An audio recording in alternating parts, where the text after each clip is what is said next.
Coming up on Tech News Today, Apple's chances in China inside the Moto X factory, and MOOCs get some Google love for online education. All that and more coming up. Netcasts you love. From people you trust.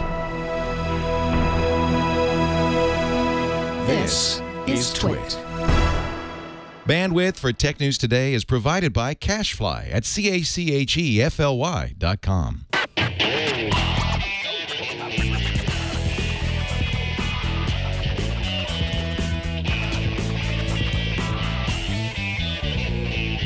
This is Tech News Today for Wednesday, September 11th, 2013. Tech News Today is brought to you by ProXPN. ProXPN is a virtual private network that allows you to use the internet the way you should use it, anonymously and without oversight. For 20% off your new account, go to proxpn.com/twit and use the code TNT. And by Squarespace, the all-in-one platform that makes it fast and easy to create your own professional website or online portfolio. For a free trial and 20% off, go to squarespace.com and use offer code TNT9. Welcome to Tech News Today. I'm Tom Merritt. I'm Sarah Lane. I'm Aya Zakhtar. I'm Jason Howell. And this is the show we keep you up to date on the most important stories in the tech world, starting with Jason Howell's birthday. Happy birthday, Jason Howell. Happy birthday. Nice. And then immediately followed by the top 10 stories of the day in the newsfeed.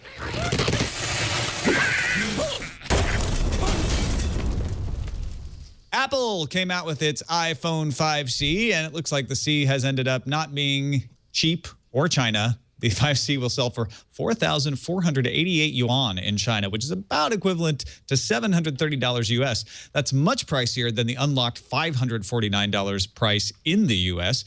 Half of the smartphones shipped in China are in the 700 to 1,500 yuan range, about a quarter of the price of the 5C. The iPhone also did not launch on China Mobile, China's premier carrier, though iPhone models were approved for China Mobile's TD-LTE bands August 30th. TD-LTE is expected to launch in China in November, so iPhone could still come to China Mobile then.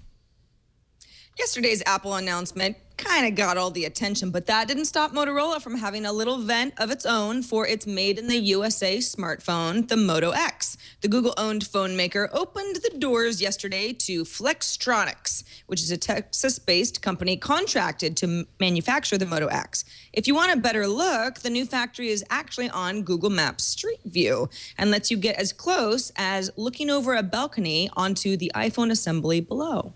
Moto X assembly, I would imagine. The Ninth Circuit Court of Appeals rejected Google's attempt to overturn a lower court ruling that said Google violated the Wiretap Act. Now, the lawsuit is based on Google collecting data from unsecured Wi-Fi networks while gathering Street View information. Google argued to the Ninth Circuit that information from those unsecured Wi-Fi networks were readily accessible to the general public, which would have meant Google didn't violate the Wiretap Act. The Ninth Circuit disagreed, saying members of the general public do not typically mistakenly intercept, store, and decode data transmitted by other devices on the network. I don't know if that's true. AT&T finalized its purchase of $1.9 billion of spectrum from Verizon in the 700 megahertz band. Why would you care? Well, it's going to save Verizon some money on spectrum. Maybe they'll pass the savings along. But more importantly, it wasn't using that spectrum, and AT&T now will. It'll improve its LTE service in 18 states. This also comes with AT&T announcing it will support interoperability with smaller carriers in the band 12 space, which covers that 700 megahertz and some neighboring spectrum. Intel announced a new range of low-power processors at its Intel Developer Forum event in San Francisco. The Quark system on a chip will be 1/5 the size of Atom processors and use 1/10 the power of Atom. They will be x86 compatible, and initial parts will be built on a 32-nanometer process.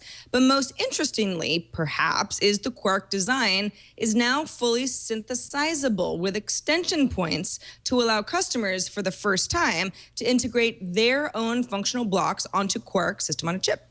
A new set of declassified documents says that back in 2009, the NSA improperly tracked more than 15,000 suspects in violation of FISA court rulings.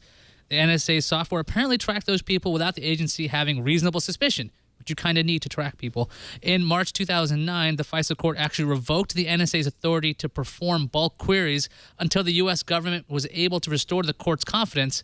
However, the ability to conduct bulk queries was reinstated in September of 2009.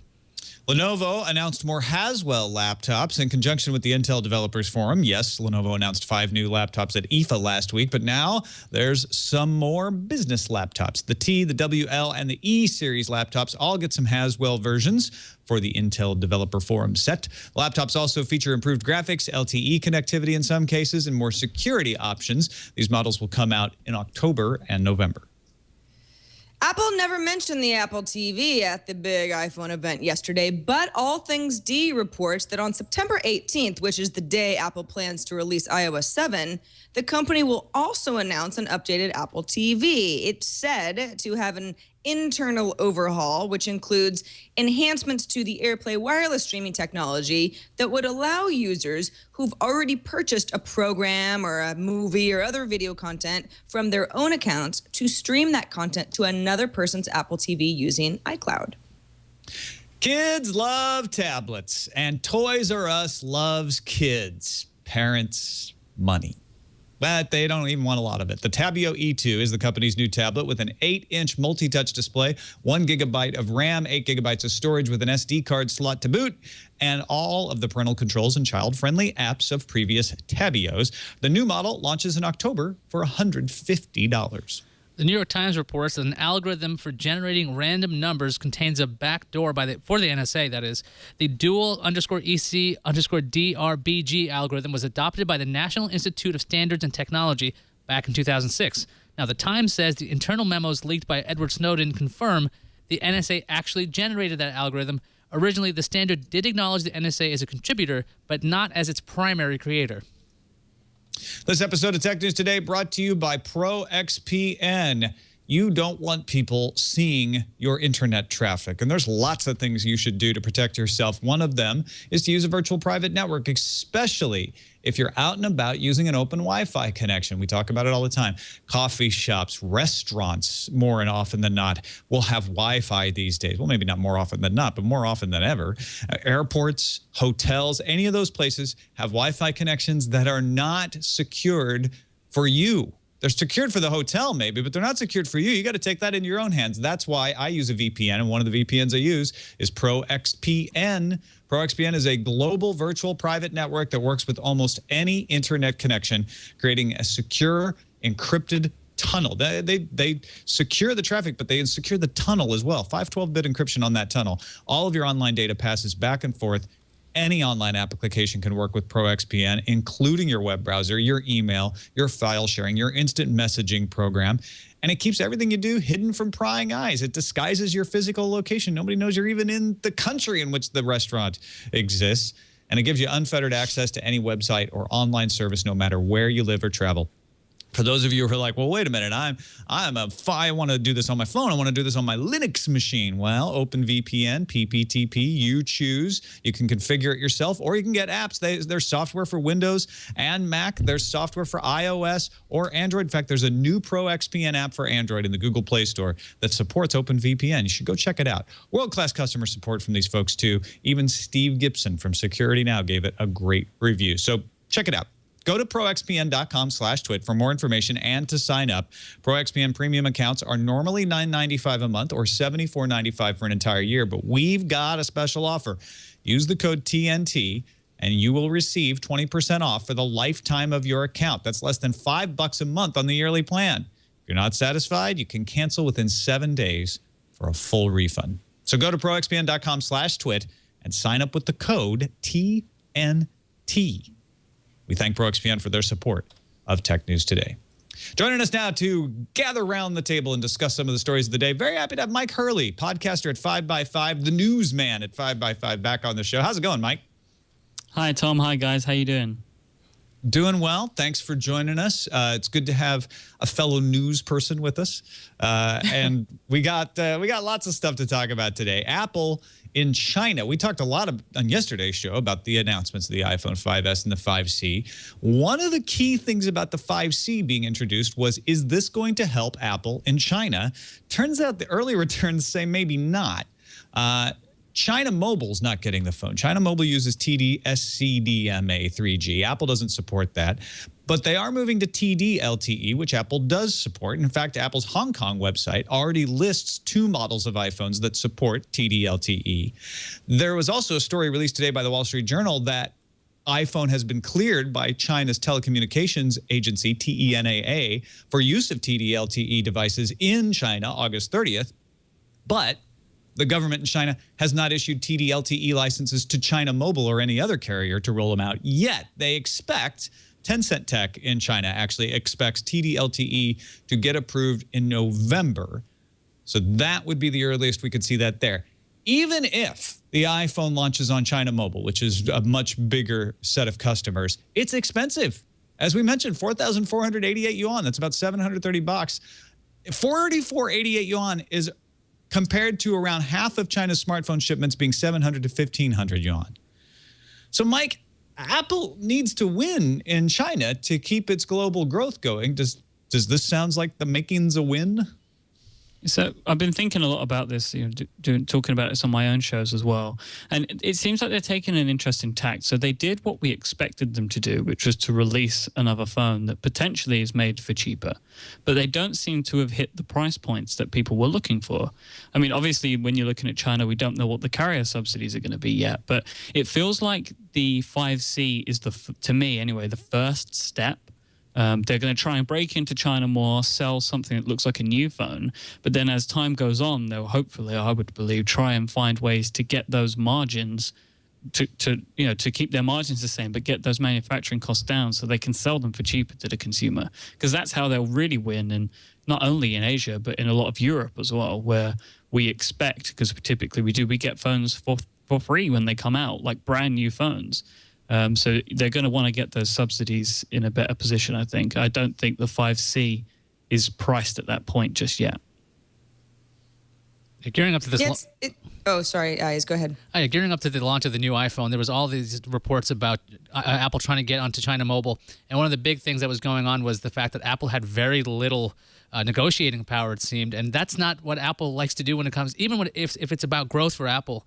The idea that they get pushed around by a wireless carrier, they're not used to that. And when it came to the U.S., they basically rewrote how things were written or how they were done in the U.S. with wireless carriers. The fact that they have to play ball to get on the largest carrier in China might be a sticking point, but it looks like the phone's been approved for usage there at some point. How they're going to get it on China Mobile, it looks like Apple simply has to just do whatever China Mobile wants. And that seems very unusual for a company like Apple. We focus so much on how is Apple going to break into the Chinese market. The 5C it seems poised to do exactly that. It's going to be cheaper. And the consensus is kind of yesterday as we were looking at prices and what these phones looked like. And it's like Apple basically just made its lower tier iPhone a little bit more interesting. Before yesterday, it just would have been, well, the iPhone 5 is now a little bit cheaper. But there's nothing interesting about that. Instead, Apple was like, we have a new flagship iPhone, and then that iPhone that would have been, a little long in the tooth and a little bit cheaper is just a whole new product line. It's still extremely expensive in China. They're probably going to sell a fair number of them, but it's not competing with that low end market at all. In fact, it's more of a higher end than the middle end market that I sort of thought was the sweet spot for China. It'll just be really interesting to see if China Mobile and Apple do end up having a relationship where China Mobile is in the position to sell a bunch of 5Cs come November, how many they'll actually sell. Apple never said we're making a less expensive iPhone yesterday. What they said was, instead of continuing to sell our old model and discounting it, we've created a different model based on that. So I think what they're trying to get you to buy is the idea of, instead of just an old model of an iPhone for $100 cheaper than the current model, I'm getting a brand new phone with better battery life and colors and all this cool stuff. And guess what? It's probably a little cheaper for them to make because of that polycarbonate back. It doesn't seem to be a play for China. That in itself, I agree, is probably a problem. I guess if they get on China Mobile by the end of the year, they figured that's all they need to do this round is get a bigger marketplace in China, and that'll boost their numbers there. We'll have to see. Meanwhile, Motorola cranking out the phones here in the United States, Sarah. Yeah, shipping 100,000 Moto X phones weekly from Texas. In the news views, I said the iPhone production floor. I don't know, some sort of a Freudian slip in there somewhere. I meant Moto X's phones. But Motorola CEO Dennis Woodside says that the facility, which is in Texas, it was actually formerly used by Nokia, is operated by contract manufacturer Flextronics and employs 2,500 people, was capable of producing tens of millions of phones a year. But of course, expansion depends on how big the demand is. He wouldn't give shipping numbers, but he says Motorola is selling the phones at a profit. And what's interesting about this is, okay, well, this is a made in the USA phone. They can certainly say so. Labor costs are about 3 times higher than what they would be if the Moto X was being built in China. Workers are paid in the US somewhere between $12 to $14 an hour, and that's about 3 times higher than in China. A typical hourly wage at a production facility there is about the equivalent of $4. However, Flextronics CEO Mike McNamara, that's the company who's running the facility, says there are other advantages, though, that end up making sense for the consumer. Custom-built phones to consumers can be in your hands in a much shorter period of time. You don't have to get on, some sort of a freight train. Or freight plane rather. It can be, from the production facility to a customer's hands within 4 days. You've got lower freight costs. You've just kind of got lower logistics costs in general. He says you have to offset it with what's the time to market savings and what's the fact that you drive your truck down the street to drop it off. You have to add up all these things. Makes sense to me, but I wonder how much of it is Motorola having to eat some costs in order for there to be that goodwill to American consumers that it's made in the USA. So Apple's making Mac Pros stateside. The Moto X is made in the USA. Mike, do you think that this is just the beginning of a trend for other companies? I think that even a company like Apple or Motorola, they're not going to start making all of their products in the US. They will make like one product in a line, which they will either sell more expensively, which the Mac Pro will probably be very expensive, or they will, take a bit more of a hit on it for the PR part of it when you're looking like the Moto X. But I don't think that a business can really strive profit-wise by manufacturing in the United States. If the costs of labor are 3 times higher, I don't know if they would save that much. I mean, 100,000 phones, where that sounds like a lot on paper, that's like just over 1.25 million, which really isn't that many when you compare to something like the iPhone or like the Samsung Galaxy phones. So I'll be interested to see how this plays out for Motorola in the long term. But for Apple, I think they might make the Mac Pro in small quantities, but I wouldn't be surprised if that's the only Mac that they make in the US. Yeah, don't forget that these companies are not altruistic. They're not hoping to take a loss on this. They expect a lift somewhere, whether it's increased sales of Moto X's or just raising the price and making the money on the Mac Pros and getting the PR hit that you're talking about, Mike, that raises all sales. They expect to make money back on this. And don't forget that while those hourly wages are still very cheap in China, they're rising all the time. And I think that's another factor behind this is the companies are starting to realize we're going to have to move manufacturing out of these countries at some point, because as those wages rise, we're looking at Brazil, we're looking at South Africa, we're looking at other places. Why not experiment a little close to home and see what those margins are like? I think these are test cases as well. Yeah, I don't see a lot of manufacturing coming to the U.S. apart from the idea that you can get a lot of goodwill, especially in this kind of economy. If you can create jobs and you can say, hey, Motorola or Google is employing people in these plants, and now there's a lot more things going on here. But unless these companies start lobbying for different kinds of tax laws where the reason why all these manufacturers are somewhere else is because it's the most profitable, right? So if there are laws that make it more profitable to be in the U.S., that's what's going to happen. And currently, just seems like the bigger companies can get away with eating the cost right up front, because in the long run they'll be able to play this game. But in the short term, it's just good for PR. Is there a reason that these companies choose Texas that I don't know? Better tax situation. There's some tax incentives, and I'm not totally 100% up to speed on what those are, but I know that Texas is very corporate friendly, and there's also no state income tax. So the right. Workers themselves don't. You can get away with paying them a little less because they're taking more pay home in their paycheck. I miss that, man. I lived in Texas for 6 years. That was nice.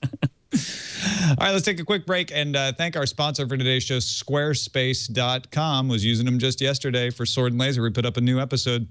Love Squarespace. It's all in one platform. Makes it so easy to keep your website up to date, make it look good, make your online portfolio shine. And now we want to check out some of the sites you guys have been building with Squarespace. So don't forget, send a tweet with a link to your Squarespace website with hashtag #TwitSquarespace. We'll take a look. We might be talking about your site on a future episode of Tech News Today. And if you want to look at all these great sites, just do a search for hashtag #TwitSquarespace. Lots of great stuff out there. Squarespace is always improving their platform. They've got beautiful designs. We talk about that all the time. It's easy to use, but you know what? It's not expensive. It starts at just $8 a month. That includes a free domain name if you sign up for a year, and they provide all of the hosting, all of the backend, all the software updates. You don't have to run anything yourself. And I love the mobile-ready designs. I love the search engine optimization. I love their code. Even their code is beautiful. Squarespace takes a lot of pride in their back-end code, just as much as they do their front-end design. Start a trial with no credit card required and start building your website today. When you decide to sign up for Squarespace, make sure to use the offer code TNT9 to get 20% off and show your support for Tech News Today. We thank Squarespace for their support of Tech News Today. Squarespace, everything you need to create an exceptional website.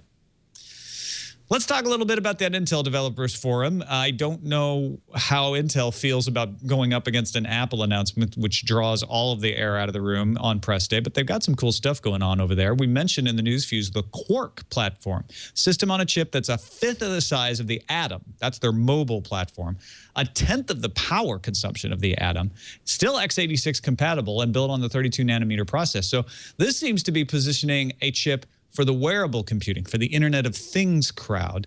And Intel said it's synthesizable. Customers can integrate their own function blocks.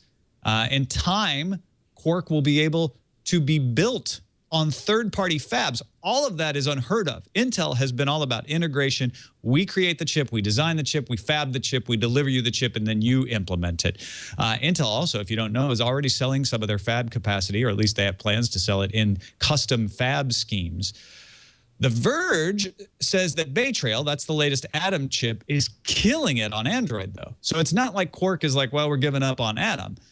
In fact, Android running on Bay Trail apparently just screams, and it's good enough on Windows. You can run Windows 8 tablet editions pretty well, at least better than you could on previous chips.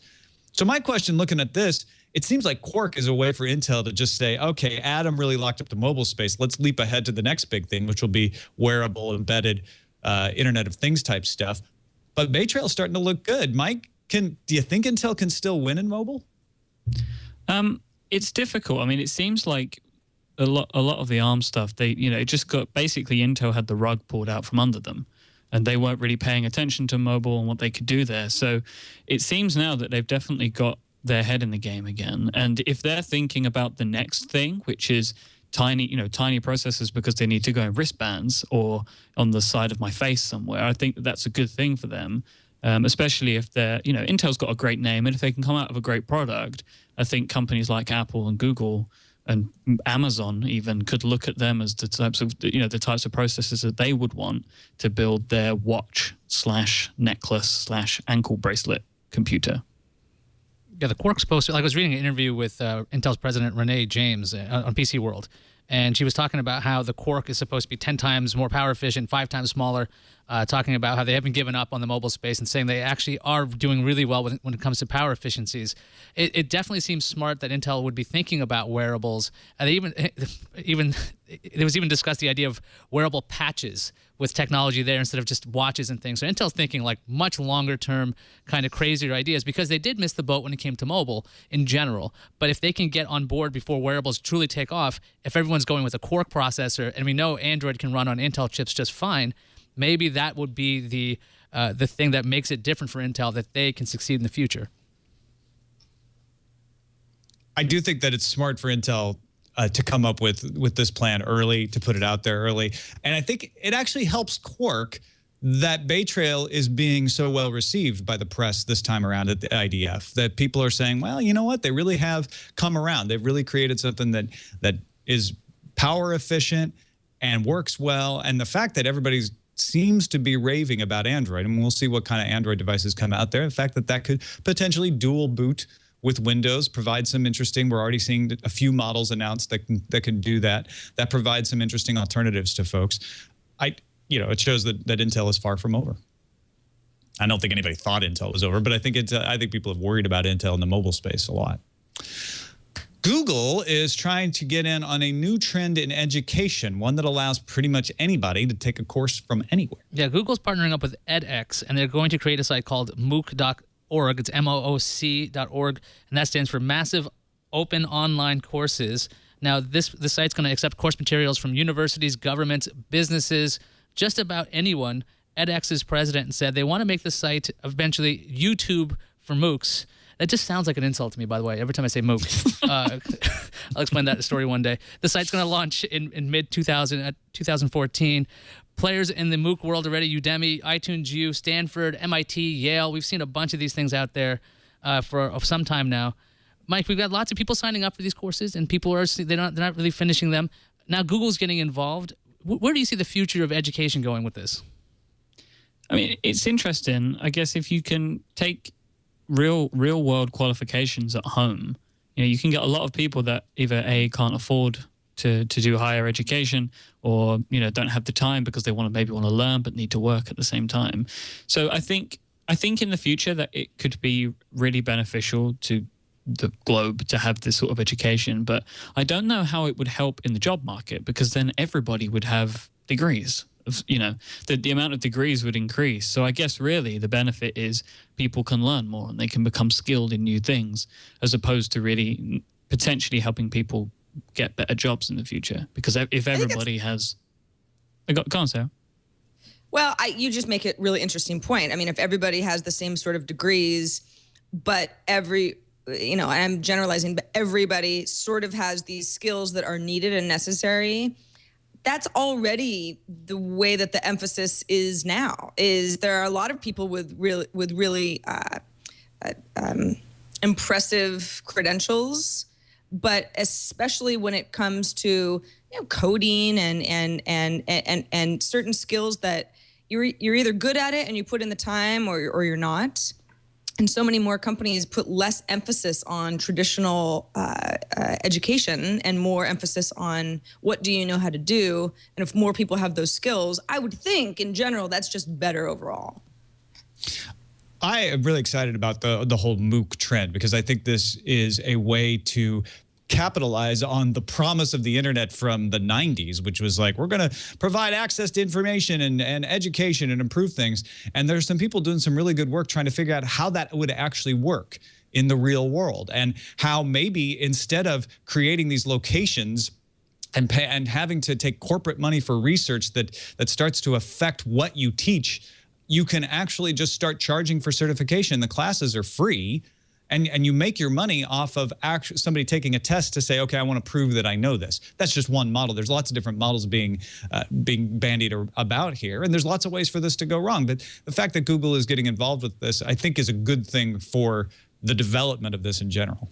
I'm also curious about this idea of YouTube for MOOCs. If we're talking about having all kinds of content from all kinds of places, the vetting process that's going to be necessary to make sure these videos are of actual usage versus just some schmuck saying some horrible stuff in there saying it's educational. I'm just kind of curious if having this one location is enough, because if you have YouTube for MOOCs, this is the one thing that everyone wants to go to, but you have, since it's the internet, you can go anywhere anyway, different tabs all you want. So it just seems a little strange that there's like a centralized repository for this, considering how decentralized all the information is.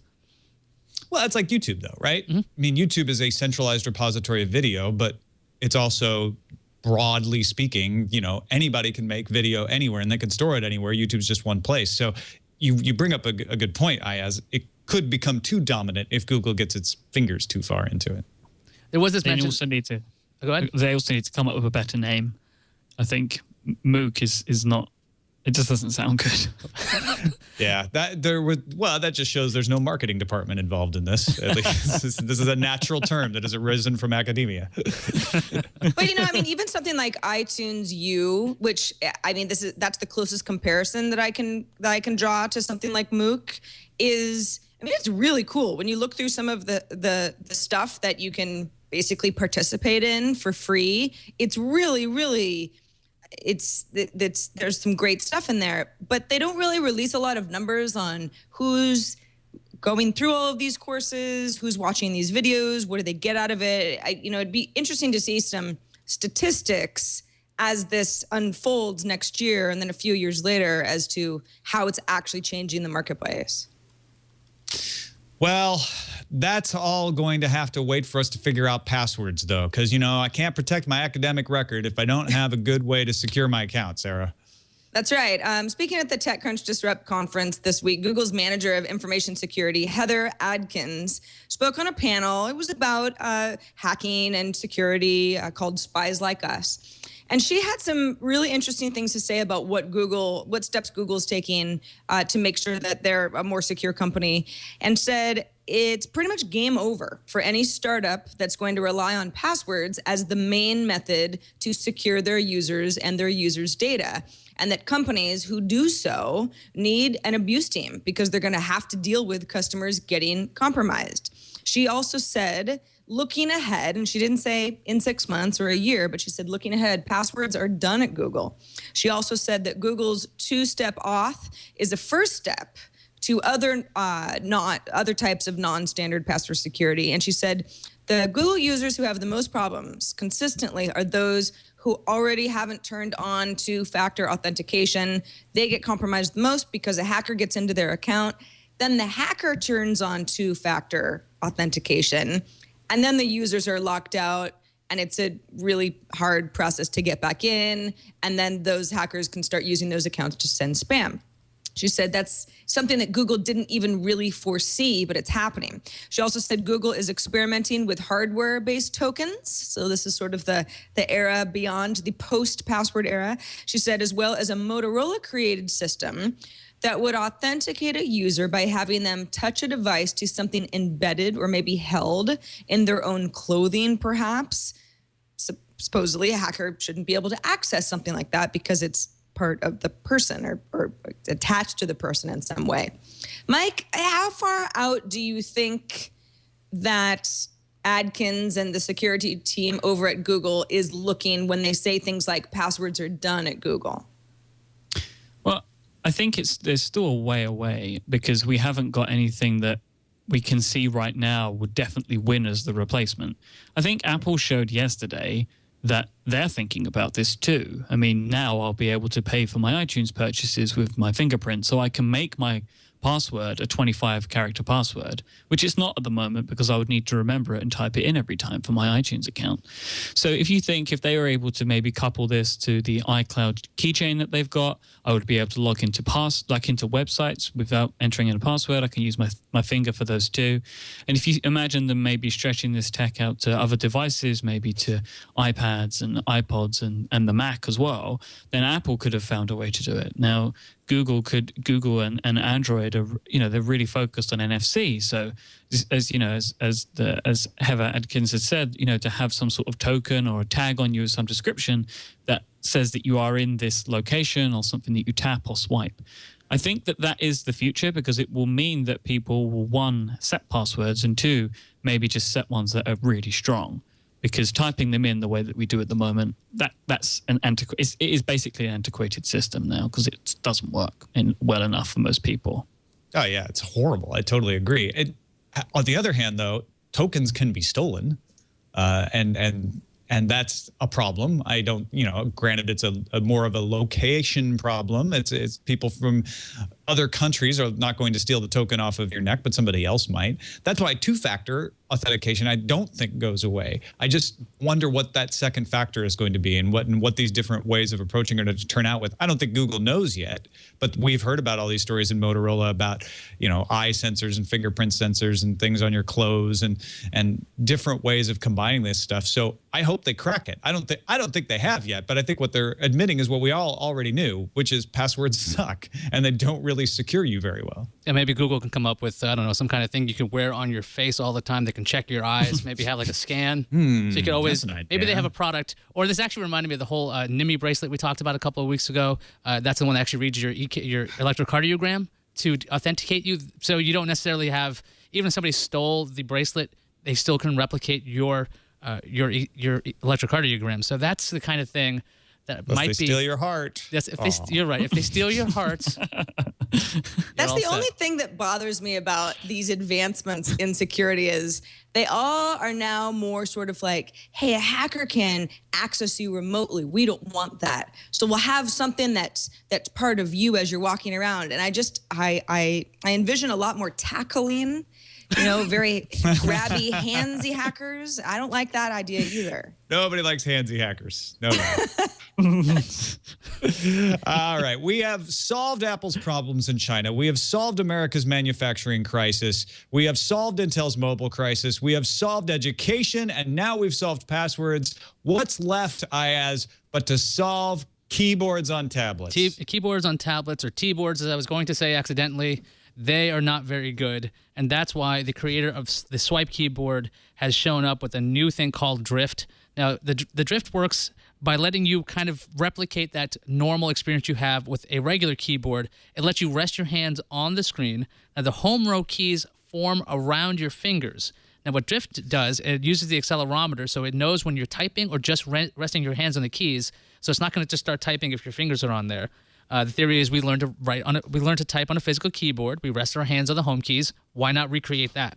Now, the claim is you can type up to 80 words per minute, and apparently this technology is going to be licensable for Windows Phone, Android, and iOS.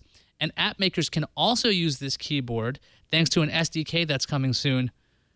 Mike, with an on-screen keyboard like Drift, are tablets any closer to finally replacing laptops when it comes to this kind of true input? I guess it depends on how you type. Like, I was never taught how to type properly. None of my friends were. Like, I feel like less and less these days people are taught how to touch type. So I don't. That would be no more useful to me than the current keyboard on an iPad, because all I'm doing is looking at the keys anyway. So I don't know if we would have tablets as replacements for laptops for other things other than keyboard input. I don't think that that's going to be the thing that stops people, because I really don't think that touch typing is that important to generations now and in the future. Yeah, the creator of Swipe sorry, go ahead.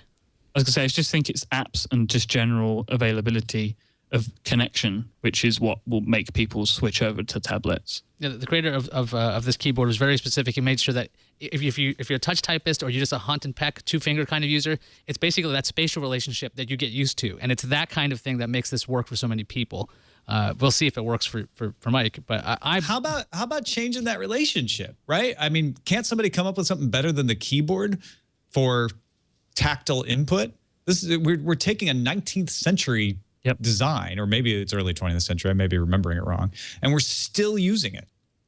Well, I do find it crazy that in 2000, I was thinking about this a couple of days ago, that in 2013, I'm still communicating with people by pressing my fingers against plastic. Like, I just feel like that there should be something else, because all of the other things that we have, like dictation, are not reliable enough. I just think to myself, why can't I just think these things and then they appear on the screen? I'm with you, Mike. Yeah, where's the innovation? I think the one thing I don't like touch keyboards. That's the reason that I really can't take my iPad with me and write a script for one of the Twitch shows, because I just need a physical keyboard if I'm going to be typing anything more than about a paragraph at a time. But one thing that touch keyboards do have going for them is that idea that they don't have to be fixed. I mean, it's not, this one thing that's one size that either feels pretty good with the size of your hands and the way that you like to type for one person and not good for somebody else. So that's kind of cool in theory. I guess there's not much more that can be done besides being able to fit to your hand virtually. But I mean, it's better than nothing, right? I think hovering over the glass is the weird part, and just keeping your fingers on. For me, I'm a touch typist at this point, at least I have been. For a tablet, it's always very strange where you're just kind of like, you have to turn into a two-finger typist or some other way. Swipe doesn't seem to make any sense on a tablet because the space is so wide on a tablet that you're just kind of like doing this Zorro motion all the time. If you try to do voice dictation, it's weird because you don't want other inputs coming in there and messing it up. it's kind of strange that the keyboard's the only thing that's kind of made it through. I've looked into one-handed keyboards with frog pad. That didn't seem to make any sense. A huge learning curve. I don't know if anything's going to replace the keyboard. So I think Drift might be close. I think we should all just become invisible. That brings me to the randomizer. A man in Tokyo is already waiting in line for the iPhone 5S, but nobody cares. That only got 14% of our live audience's vote for the randomizer. Gigabyte has a tiny new bare bones gaming PC that's still smaller than an Xbox controller. You have to provide your own operating system, memory, and storage. That one got 28% of the votes, but with 58% of the votes, it is a new invisibility cloak. Been covering these for years, but they get better all the time. This one doesn't work with metamaterials. It works with Teflon, so it only takes them 15 minutes to make it. The Zhejiang team in China, though, has one caveat. It'll only make you invisible to microwaves. So if someone's doing microwave detection for you, they won't see you at all. Or if someone is a microwave. Yeah, Actually, the microwave reflects normal light, so I'm not sure. Oh, I see. this is a real problem in my kitchen, you know? I was like, that microwave's just eyeing me. It's covered in Teflon. I can't see it. No, not the microwave oven. The microwaves. It's still a big advance, right? It's kind of cool. It's the title, I think, that makes this sound more awesome than it is in general. I think everyone's like, I think the image on the blog post of Harry Potter, so people think, yeah, I can wrap myself around this. It's like, it's technically very cool, but practically we're all like, oh, microwaves. It's another step. It's good for military tech and other things like that. All right. Mischief managed. On to incoming. Oh, calendar.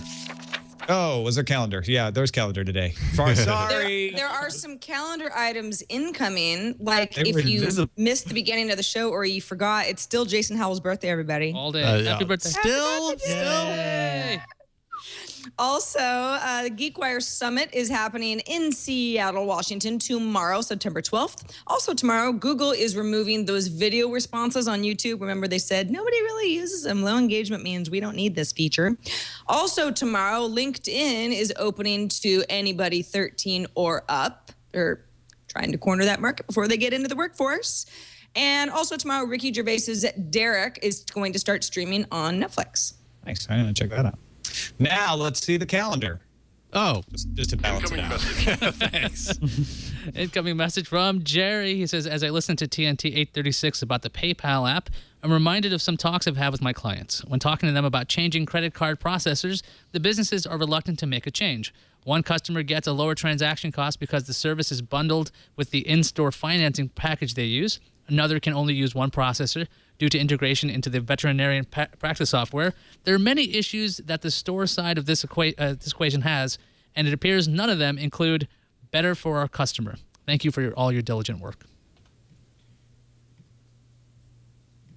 You're welcome. Yeah, no problem. Thank you, too.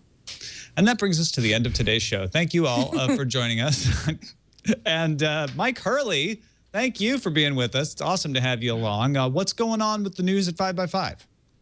So I do loads of shows over on 5x5. I have a daily show, which is nowhere near as amazing as this one. It's about 5 minutes a day, and I just talk through some of the hot news stories that are happening in the world of technology and gaming and geek stuff. I do a bunch of other shows. I'm doing a show today called The Prompt, which is at 5x5.tv/prompt. And that's myself, two of my friends, Federico Fetici and Stephen Hackett, and we talk about Apple stuff. So we're going to be doing some analysis today of all of the stuff that happened yesterday. Excellent. Check that out, 5x5.tv. Also, check out our subreddit, technewstoday.reddit.com. It's a way to let us know what stories you'd like us to cover. Every day we take a look at it when we're putting the show together at technewstoday.reddit.com. So get in there and submit some stories and vote on the stories that have been submitted. You can find us on the web at twit.tv/TNT. You can email us, tnt@twit.tv, and you can give us a call and leave us a voicemail. Our phone number is 260-TNT-SHOW. We will be back tomorrow when we will be joined by John Brodkin from Ars Technica. See you then.